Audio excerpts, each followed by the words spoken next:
In Matthew 24, it tells the story of how Christ was sitting on the top of Mount Olive when the disciples came unto him privately and asked, "Tell us, when are these things be?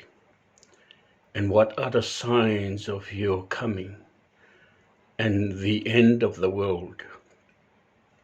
And Christ, in his answer, include three promises. And these are that the gospel will be preached to all over the world, everywhere, as witness. A promise two is the Jews will be fall by the edge of the sword, and they will be led away captive into all over the world, scattered all over the world. And when the time of the Gentiles end and the return of the Jews to the Holy Land. Promise number three is when mankind see the abomination of desolation spoken of by Daniel the prophet, who stand in the holy place. Let he that reads understands. The first promise was fulfilled in 1844, according to these big organizations, the British Bible Society and the American Bible Societies, with their combined preachers of 1,000 that were so active in preaching the gospel around in that time of the 1840s. And they made a joint declaration that the gospel has now been preached to all over the world, all parts of the world. On April 1844, and that is because the gospel finally reached the interior of Africa in April 1844. Most scholars, or millennial scholars, agree with their statement.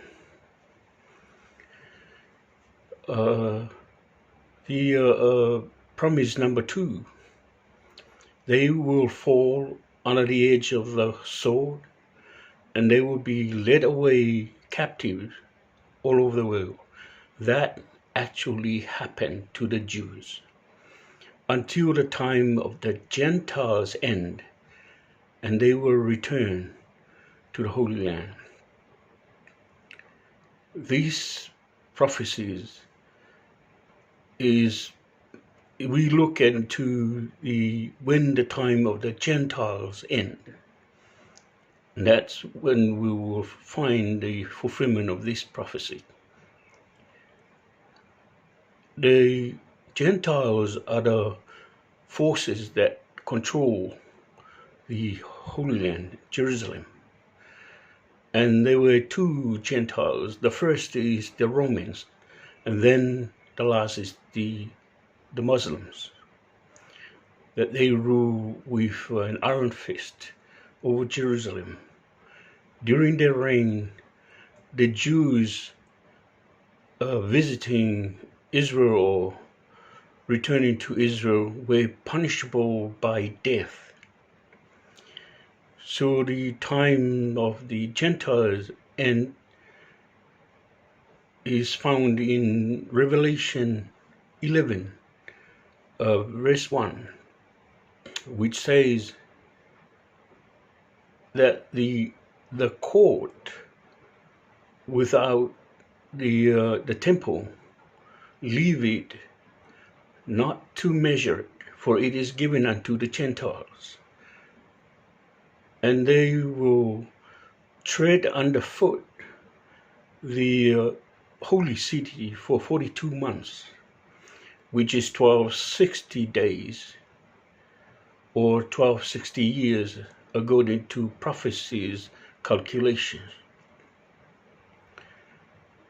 The year 1260 of the Muslim calendar is correspond to 1844 of the Christian calendar, and it was in 1844 on the 21st of March, a treaty that was called the Edict of Toleration, which allowed freedom of religion in the Holy Land. Basically is to allow the Jews to return to the Holy Land. It was signed by Turkey and Britain. Why Turkey? Because Turkey was the headquarters of the Caliphate of the Ottoman Empire that ruled Jerusalem at the time. And the British and Britain was just become a protectorate of Palestine at the time. So most scholars agreed that this promise of Christ, number 2, is fulfilled with the signing of the Edict of Toleration that end the rule of Islam, of the Islamic faith, of the Gentiles in Jerusalem, and allowing the Jews to return to the Holy Land. And promise number 3 is when mankind see the abomination of desolation spoken of by Daniel the prophet, who stands in a holy place. Let he that reads understand it. The chapters of Daniel that deal with this promise is chapter 8 to chapter 12 inclusive.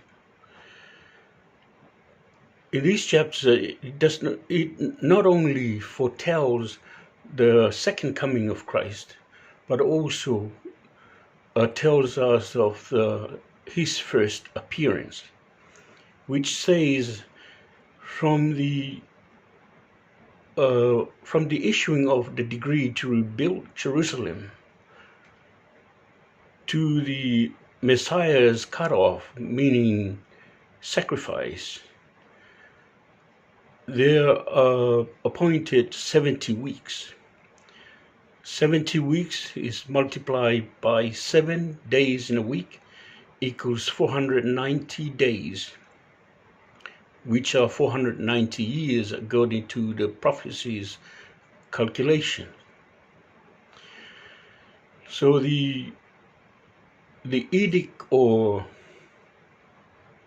decree to rebuild Jerusalem was issued by 3 kings.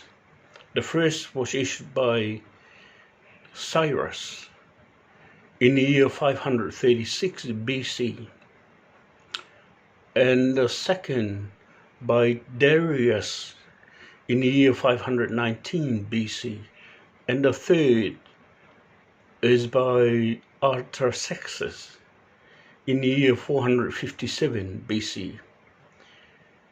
And the fourth decree was issued by the same Artaxerxes in the year 444 BC. But Daniel is referring to the this degree issued by Artaxerxes in the year 457 BC. Christ was said to be 33 years old when he was when he was crucified. 33, you add that to 457 equals 490, exactly the day that was said that the Messiah will be martyred. Now now about the abomination of desolation. It is mentioned in the Daniel 12, verse 6. It says that Daniel, in a vision, asked a holy being dressed in linen, white linen, how long shall be the vision concerning the daily sacrifice and the abomination of desolation, to give the sanctuary and host to be trodden underfoot? And he said unto me, unto 2,300 days, then shall the sanctuary be cleansed. These 2,300 days are 2,300 years, according to prophecy's calculation. From the decree issued by Artaxerxes to rebuild Jerusalem of 457 to the birth of Christ is 456 years. You take away 456 from 2,300 years, leaves us with 1844. Here again, the year 1844. It was this year, on May 24th, 1844, that the Bab, the precursor or the forerunner of the coming of Baha'u'llah, declared his mission in Shiraz, Elam, the old name of Persia, which said in the Bible that God will establish his throne in the end times in Elam. Baha'u'llah's mission and the time was also explained in the Bible. In Daniel 12, verse 11, it says, when the sanctuary is cleansed, and the abomination that maketh desolated is set up, there is appointed a 1,290 days, or 1,290 years, according to prophecy's calculation. The year 1290, count from the proclamation of the mission of Muhammad, is year 1280 of the Hijrah, the Muslim calendar. And the year 1280 of the Muslim calendar correspond to 1863 and 64 of the Christian calendar. And it was this year, 1864, on April 21st, that Baha'u'llah declared his mission in Baghdad. Most scholars agreed that the year 1844 fulfills this third promise of Christ. Like well-known scholars named William Miller that prophesied the coming of Christ in 1844. And then he promised it again in 1845.